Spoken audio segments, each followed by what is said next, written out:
Among the inhabitants of heaven, Satan, next to Christ, was at one time the most honored of God and highest in power and glory. Little by little, Lucifer came to indulge the desire for self-exaltation. Because of the exaltation of Christ, the one equal with the Father, he allowed jealousy to arise in his heart. Signs of the Times, July 23, 1902.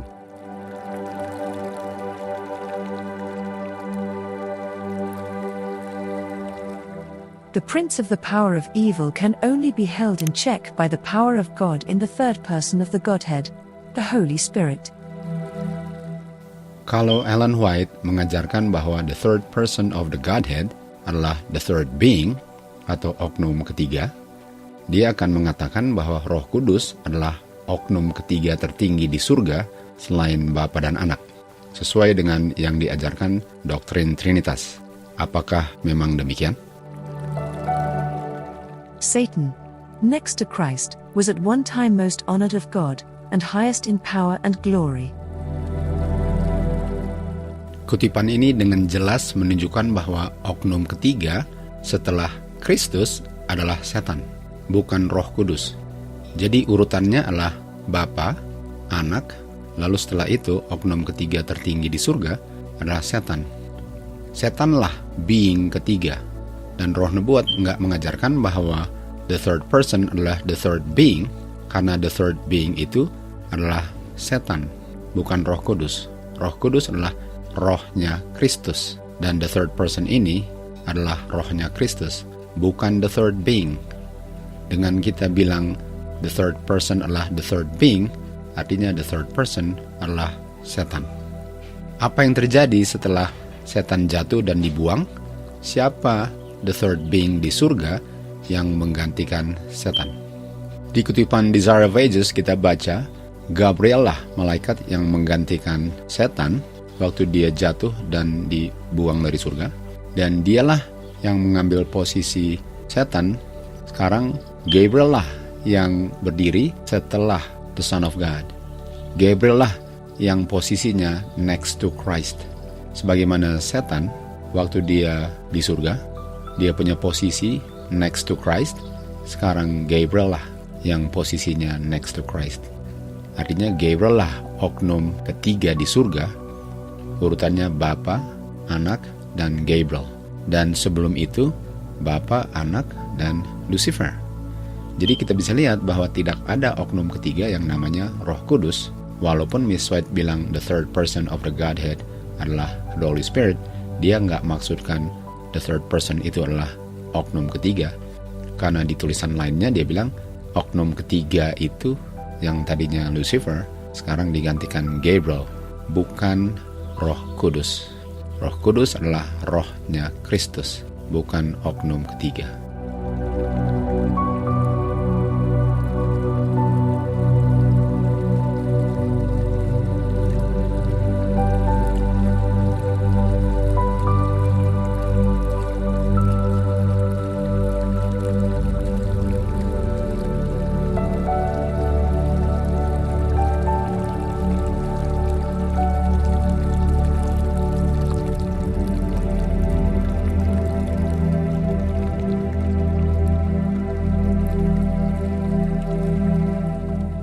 Satan, who was once a beautiful angel in the heavenly courts, became a fallen angel because he did not want to occupy a secondary place, but to be next to God. He would have the Lord Jesus become second to him, for his own glory was very precious in his own sight. He was jealous of Christ, the Savior.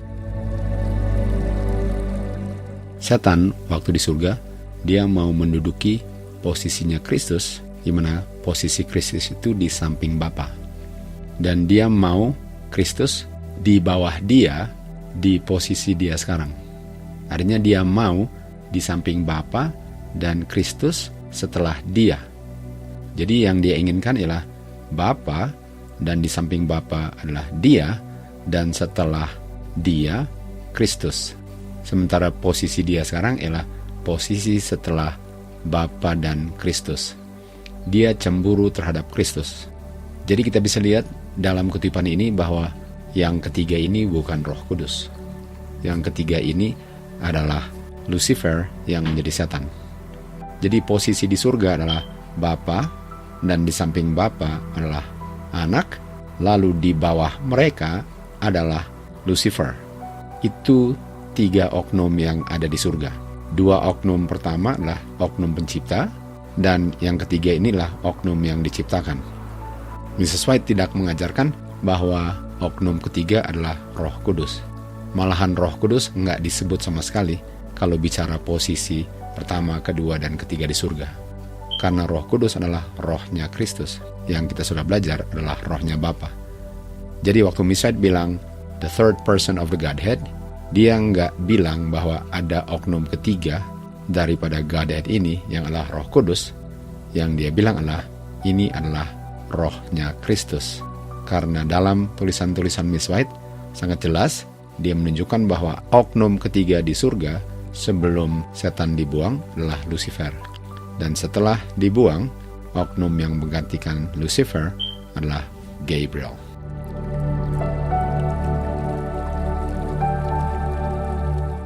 Christ gave his representative, the third person of the Godhead, the Holy Spirit. The Holy Spirit is the Spirit of Christ. It is his representative. They have one God, and one Savior, and one Spirit. The Spirit of Christ is to bring unity into the ranks. Dengan sangat jelas, Mrs. White mengajarkan bahwa Roh Kudus, the third person of the Godhead, bukan oknum Roh Kudus sesuai dengan yang diajarkan doktrin Trinitas. Waktu dia menggunakan kata the third person, dia tidak mengartikan kata itu sebagai oknum, tapi dia menggunakan kata itu untuk menunjukkan bahwa person ketiga itu adalah rohnya Kristus, wakil dirinya sendiri. Kristus mewakili diri oknumnya sendiri melalui rohnya sendiri yang bukan oknum ketiga, yang Miss White sebut sebagai the third person of the Godhead. Jadi kalau kita hitung urutannya, yang pertama adalah oknum Bapa, yang kedua adalah oknum Anak, dan yang ketiga adalah rohnya Kristus, bukan oknum ketiga yang Miss White sebut sebagai the third person of the Godhead. Kata person bagi Miss White di kalimat ini bukan artinya oknum. Dan ini sangatlah jelas jikalau kita membandingkan kutipan-kutipannya yang dengan sendirinya akan mengklarifikasi apa yang dia maksudkan setiap kali dia menggunakan kata the third person of the Godhead. Jadi sekali lagi, urutan Trinitas adalah oknum Bapa, oknum Anak, dan oknum Roh Kudus. Sementara urutan firman Tuhan yang dijelaskan Roh Nubuat adalah oknum Bapa, oknum Anak, dan rohnya Kristus. Hanya ada 2 oknum ilahi, Bapa dan Anak. Tidak ada oknum ilahi ketiga, hanya ada 2.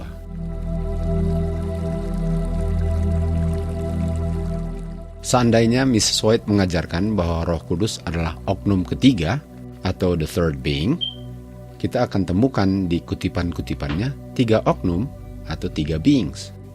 Tetapi kalau Miss White mengajarkan bahwa Roh Kudus adalah the person dari rohnya Kristus, istilah yang dia gunakan dalam tulisan-tulisannya untuk mengartikan rohnya Kristus dan bukan oknum ketiga atau the third being, maka dia hanya akan mengungkapkan 2 oknum atau 2 being saja. Kita tidak pernah akan menemukan kutipannya yang mengungkapkan Roh Kudus sebagai oknum atau being ketiga. The Father and the Son alone are to be exalted. Mrs. White mengatakan bahwa hanya Bapa dan Anak saja yang ditinggikan. Dia tidak mengatakan bahwa Bapa, Anak, dan Roh Kudus yang perlu ditinggikan. Tidak. Yang dia katakan adalah hanya Bapa dan Anak saja yang ditinggikan. Kalau Roh Kudus adalah oknum ketiga, dia akan mengatakan bahwa Bapa, Anak, dan Roh Kudus yang perlu ditinggikan. Tapi bukan itu yang dia katakan. Dia hanya mengatakan hanya Bapa dan Anak saja yang ditinggikan. God and Christ alone know what the souls of men have cost. God informed Satan that to his Son alone he would reveal his secret purposes, and he required all the family in heaven, even Satan, to yield him implicit, unquestioned obedience. Can anyone consider the condescension of God in preparing the gospel feast, and its great cost, and treat the invitation slightingly? No man, nor even the highest angel, can estimate the great cost. It is known only to the Father and the Son. Sangat jelas kita lihat di sini dari kutipan-kutipan Miss White bahwa hanya ada dua oknum atau dua being saja. Kalau Miss White maksudkan the third person of the Godhead adalah oknum atau being ketiga, dia akan ikut sertakan dalam tulisan-tulisannya Roh Kudus sebagai oknum ketiga yang juga mengetahui selain Bapa dan Anak. Tapi karena Roh Kudus adalah rohnya Kristus dan bukan oknum atau being ketiga, itu sebabnya Miss White tidak mengajarkan bahwa hanya Bapa, Anak, dan Roh Kudus yang mengetahui, tapi hanya Bapa dan Anak sajalah yang mengetahui.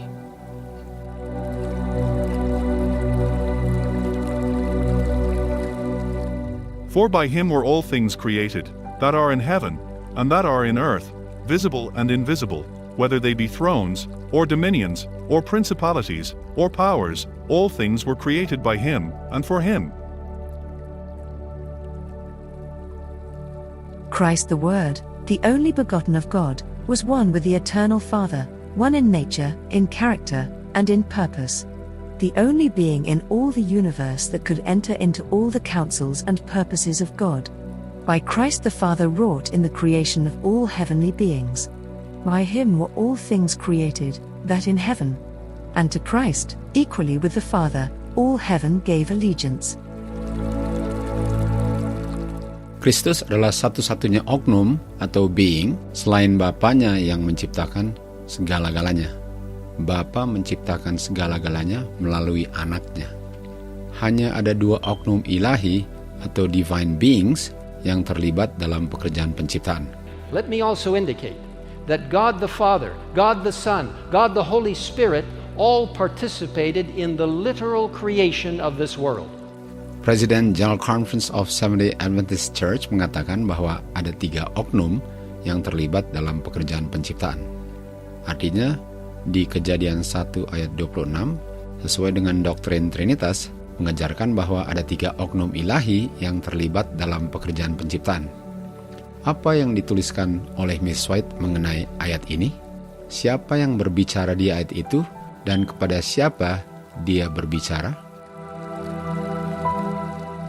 The Father and the Son engaged in the mighty wondrous work they had contemplated, of creating the world.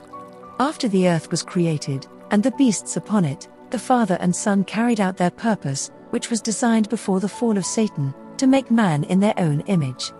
They had wrought together in the creation of the earth and every living thing upon it. And now God says to his Son, "Let us make man in our image." Jadi kita bisa melihat dengan jelas bahwa hanya ada 2 oknum ilahi yang terlibat dalam pekerjaan penciptaan, dan kedua oknum ini adalah Bapa dan Anaknya. Untuk mengambil kesimpulan bahwa ada 3 oknum God yang menciptakan, itu tidak sesuai dengan ajaran Alkitab. Di Kejadian 1 ayat 26, Bapa berkata kepada Anaknya. Bapa tidak berkata kepada Anaknya dan Roh Kudus. Dia berkata kepada Anaknya, "Mari kami membentuk atau menciptakan manusia sesuai dengan kami punya image." But to us there is but one God, the Father, of whom are all things, and we in him, and one Lord Jesus Christ, by whom are all things, and we by him. They have one God and one Savior, and one Spirit. The Spirit of Christ. Jadi Alkitab mengajarkan bahwa ada satu God, yaitu Bapa, dan satu Yesus Kristus yang adalah anaknya Bapa, dan ada satu Spirit. Tapi satu Spirit ini bukan oknum ketiga, tetapi rohnya Kristus yang adalah rohnya Bapa. Jadi walaupun ada 3, yang ketiga ini bukan oknum ketiga, tetapi rohnya Bapa dan Anak, yang dibilang juga adalah rohnya Kristus. The Holy Spirit is the Comforter, in Christ's name. He personifies Christ, yet is a distinct personality. We may have the Holy Spirit if we ask for it. Di kutipan ini, Mrs. White menggunakan kata personal pronoun he sebagai kata ganti Roh Kudus. Sementara di kutipan yang sama, dia juga menggunakan impersonal pronoun it sebagai kata ganti Roh Kudus yang sama. Kata he menggantikan oknum person yang hidup, sementara kata it menggantikan benda. Benda itu bisa benda mati seperti batu dan juga bisa benda hidup seperti kucing. Tentu saja kita tidak akan menggunakan kata ganti it waktu kita bicara tentang God. Oleh sebab itu, mereka yang percaya doktrin Trinitas menggunakan kutipan seperti ini yang menggunakan kata he sebagai bukti bahwa Roh Kudus adalah oknum, karena Mrs. White menggunakan kata he waktu dia menjelaskan Roh Kudus. Sementara dalam kutipan yang sama, Mrs. White menggunakan kata it sebagai kata ganti Roh Kudus. Jadi bagaimana kita bisa rekonsiliasi kutipan ini? Kutipan ini benar, tidak salah. Kitalah yang perlu mempelajarinya dengan seksama agar yang nampaknya janggal tidak tinggal janggal, tapi dapat dijelaskan dengan baik. And I will pray the Father, and he shall give you another Comforter, that he may abide with you forever. Ye know him, for he dwelleth with you, and shall be in you. I will not leave you comfortless, I will come to you. Di buku Yohanes 14, Yohanes menggunakan kata ganti he, him, dan kata I untuk menggantikan kata Roh Kudus, sebagaimana Miss White menggunakannya di 20 MR. Waktu Miss White menggunakan kata he, dia mau menunjukkan kehadiran personalnya Kristus atau pekerjaan personalnya Kristus. Dia mau kita waktu membaca mengerti bahwa Kristuslah yang hadir atau Kristuslah yang bekerja di dalam manusia, walaupun kehadiran atau pekerjaannya dikerjakan melalui rohnya.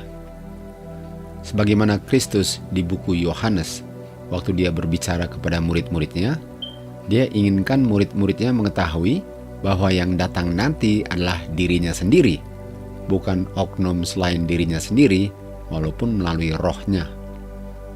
Contoh ini kita baca di letter 124. Di saat kamu mengalami ujian-ujian kehidupan, ingat perkataan-perkataannya Kristus.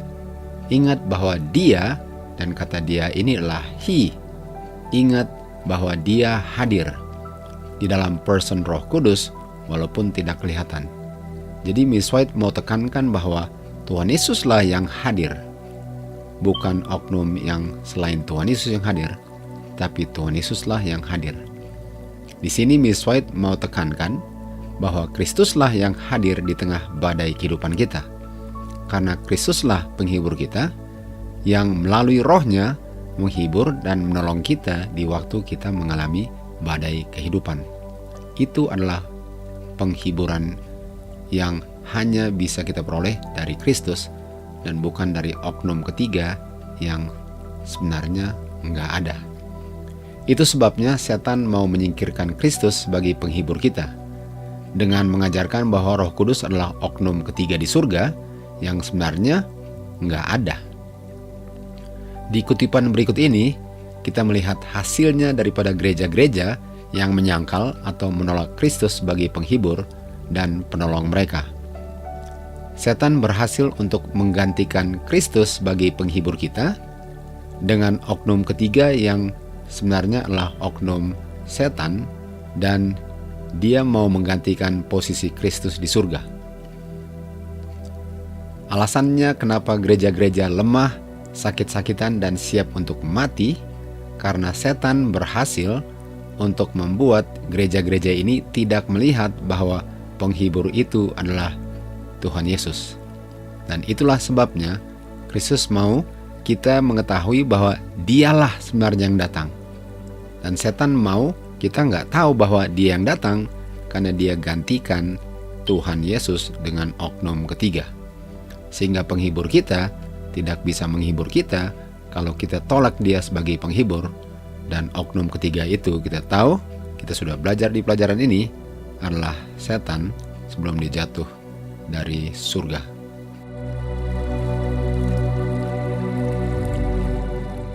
Ada yang mengambil kesimpulan bahwa Roh Kudus adalah oknum atau being, karena Alkitab menggunakan kata he sebagai kata ganti atau personal pronoun dari kata Roh Kudus. Dan hal ini berlaku juga dengan tulisan-tulisan roh nubuat.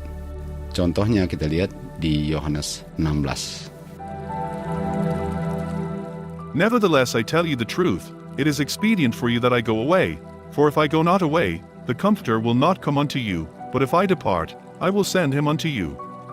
And when he is come, he will reprove the world of sin, and of righteousness, and of judgment. The Holy Spirit is the Comforter in Christ's name. He personifies Christ, yet is a distinct personality.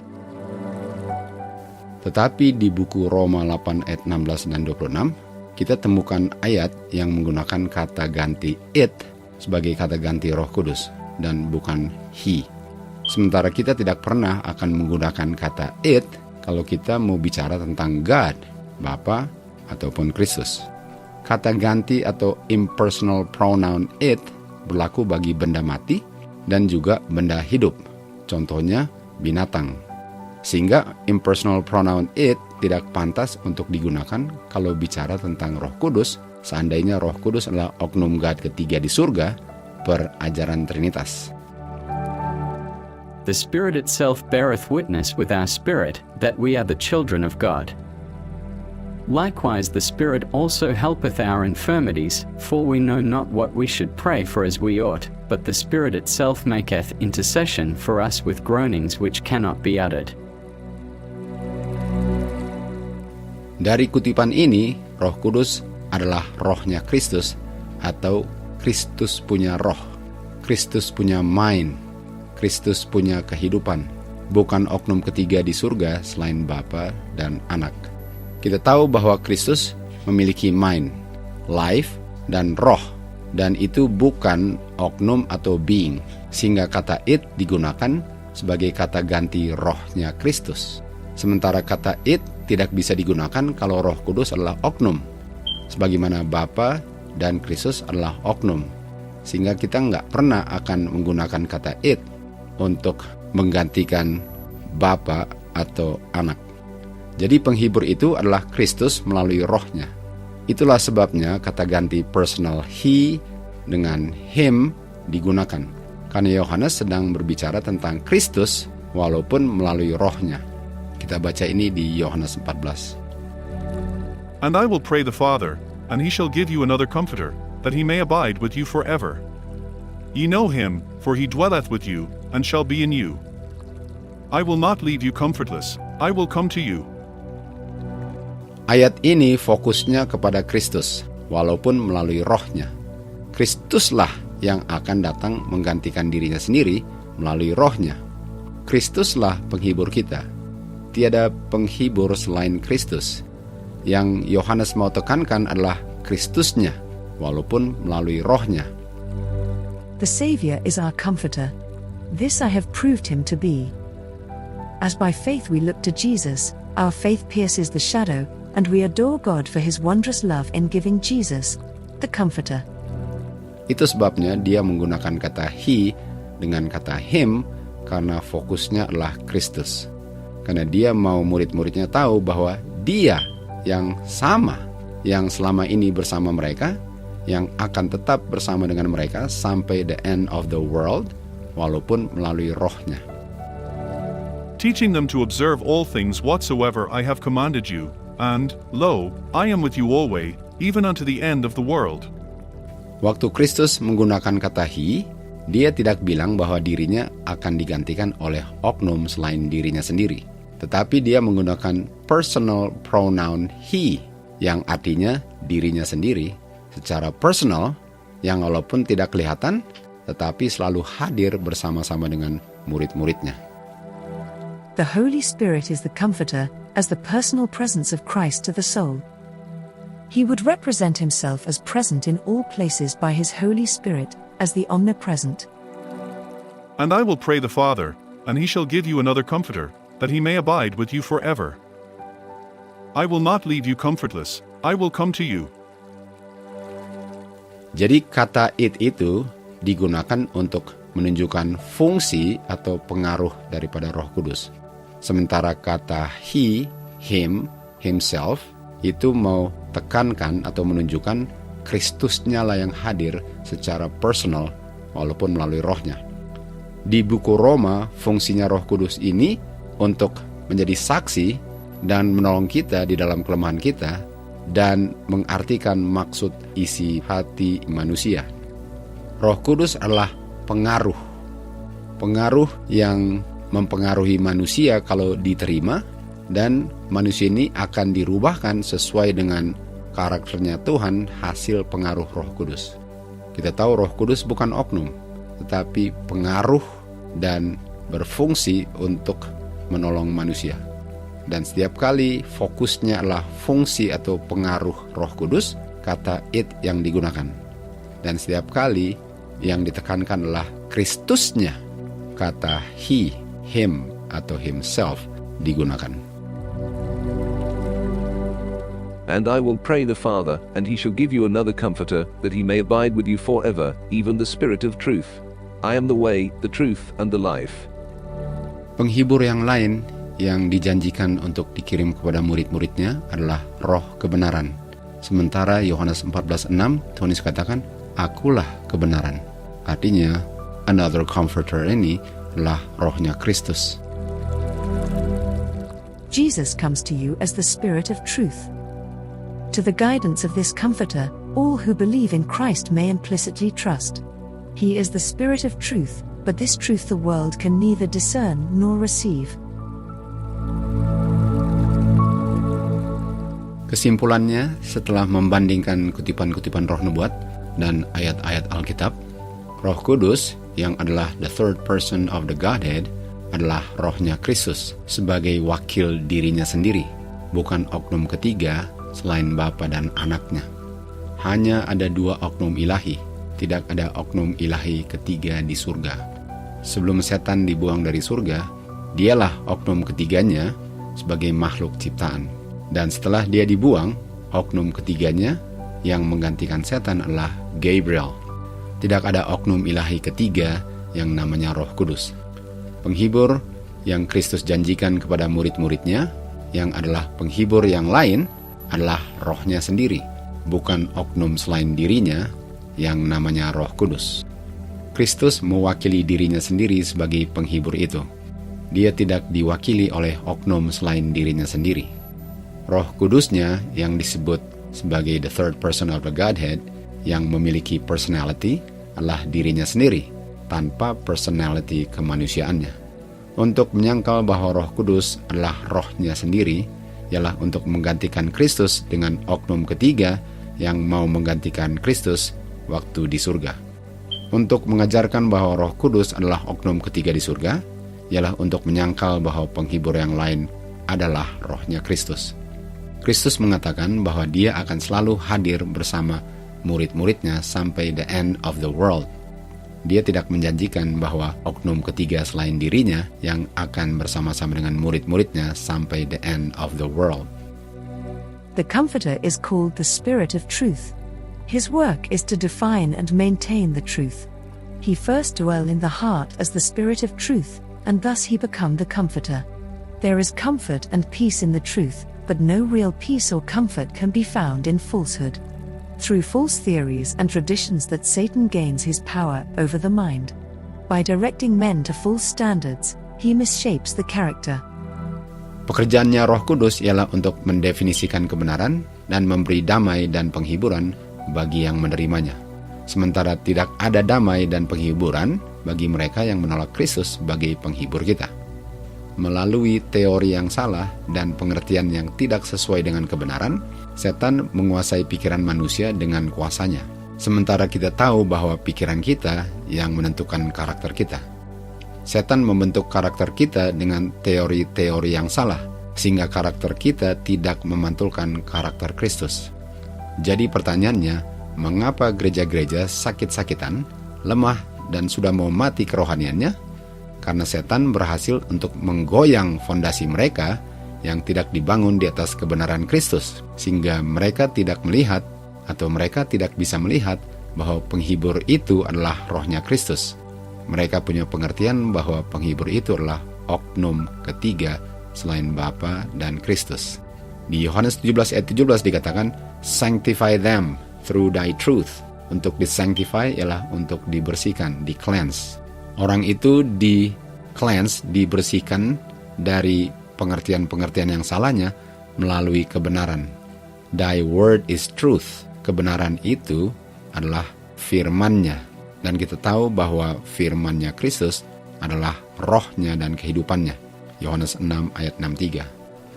Dan di 12 MR, penghibur ini yang adalah roh kebenaran itu adalah Kristus. Tetapi dunia atau yang tidak menerima rohnya Kristus tidak bisa mengetahui atau mengenal bahwa Roh Kudus itu adalah rohnya Kristus. He that hath an ear, let him hear what the Spirit saith unto the churches. To him that overcometh will I give to eat the tree of life, which is in the midst of the paradise of God.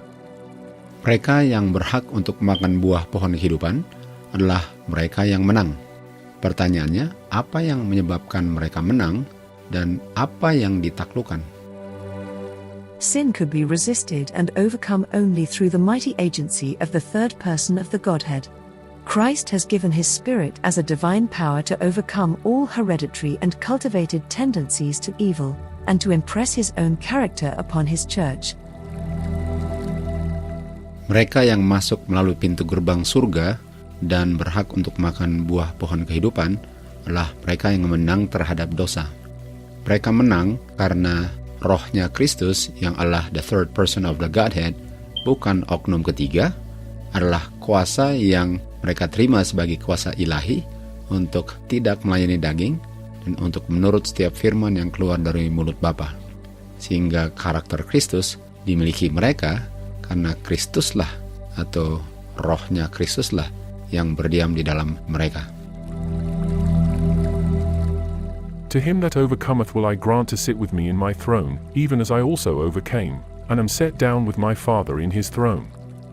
Behold, I stand at the door, and knock. If any man hear my voice, and open the door, I will come into him, and will sup with him, and he with me. Kenapa mereka menang? Karena rohnya Kristus berdiam dalam hati mereka. Yang masuk waktu pintu terbuka, waktu dia mengetuk pintu adalah Kristus melalui rohnya, yang adalah the third person of the Godhead. Dan kalau the third person of the Godhead adalah oknum ketiga, bukan Kristus, maka yang masuk bukanlah rohnya Kristus. Sementara kemenangan itu hanya kalau rohnya Kristus yang masuk, bukan selain rohnya Kristus. Jadi orang yang tidak menang ialah orang yang tidak memiliki rohnya Kristus yang berdiam di dalam dirinya. Sehingga gereja-gereja yang menyangkal bahwa rohnya Kristus adalah penghibur, itu sebabnya mereka sakit, lemah, dan siap untuk mati kerohaniannya, karena yang masuk bukan rohnya Kristus. Dan mereka tidak bisa menang, karena kemenangan itu hanya bisa diperoleh kalau rohnya Kristus, the third person of the Godhead, berdiam di dalam mereka.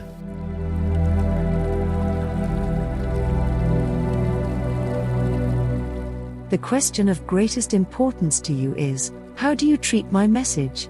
Upon your reception or rejection of it, your eternal destiny depends. Kehidupan kekal ataupun kebinasan kekal itu tergantung dari bagaimana saya memperlakukan pekabaran waktu datang ke dalam pengertian saya. Setiap firman kebenaran Tuhan yang mencapai pikiran saya adalah ketukan pintu rohnya Kristus ke dalam hati saya. Bukalah pintunya agar rohnya Kristus yang masuk. Akan banyak hal-hal yang harus dibersihkan, dipelajari kembali, dan dirubah, karena hanya kebenaranlah yang bisa membebaskan kita dari kesalahan ajaran-ajaran yang tidak sesuai dengan kebenaran Tuhan. Kiranya dalam segala hal, Tuhanlah yang dimuliakan dalam kehidupan kita. To God be the glory.